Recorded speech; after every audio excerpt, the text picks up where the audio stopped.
मित्रांनो, गणेशोत्सव हा केवळ उत्सव नाही, तर तो आपल्या एकतेचा, परंपरेचा आणि न्यायासाठी लढण्याचा संदेश देतो. बाप्पा नेहमी विघ्नहर्ता म्हणून आपल्यासमोर उभा राहतो. आपले दुःख, अडचणी दूर करणारा आणि आपल्याला धैर्य देणारा आपल्या सगळ्यांचा लाडका बाप्पा.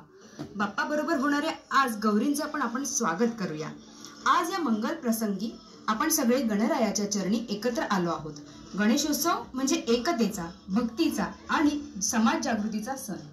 आपल्या गावागावात, वाड्या वरंड्यात बाप्पाची प्रतिष्ठापना होत असते, पण या उत्सवाबरोबर आपल्याला समाजहिताचा विचार करावा लागेल. या सगळ्यामध्ये जरांगे पाटील यांनी सुरू केलेला मराठ्यांचा लढा महत्वपूर्ण ठरतो. आज आपल्यासमोर सर्वात मोठं विघ्न आहे आपल्या समाजाच्या हक्काच्या आरक्षणाचं. हे आरक्षण केवळ नोकरी किंवा शिक्षणापुरता नाही, तर आपल्या पुढच्या पिढीला समान संधी देण्यासाठी आवश्यक आहे. मनोज जरांगे पाटील यांनी शांततेच्या मार्गाने सुरू केलेला हा लढा हा केवळ मराठी समाजाचा नसून न्याय व समाज समानतेसाठी दिलेला लढा आहे. त्यांचं उपोषण, त्यांचा त्याग आणि त्यांचा संयम हे पाहून आपण संपूर्ण महाराष्ट्र जागा झालेला आहे.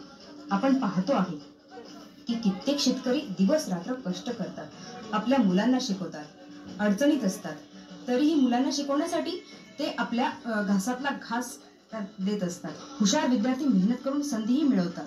आपल्या समाजातील अनेक तरुण नोकरीच्या प्रतिष्ठेत आहेत, पण या सगळ्या प्रश्नांचं उत्तर म्हणजे आरक्षण. हे कोणावर उपकार नाही, तर हा आपला घेतलेला हक्क आहे. जरांगे पाटील यांनी आपल्याला दाखवले आहे, लढा अहिंसेने द्या, आंदोलन शांततेने करा, पण आपल्या मागणीवर ठाम राहा. त्यांचा संघर्ष आपल्याला शिकवतो की समाजाची ताकद एकतेत असते.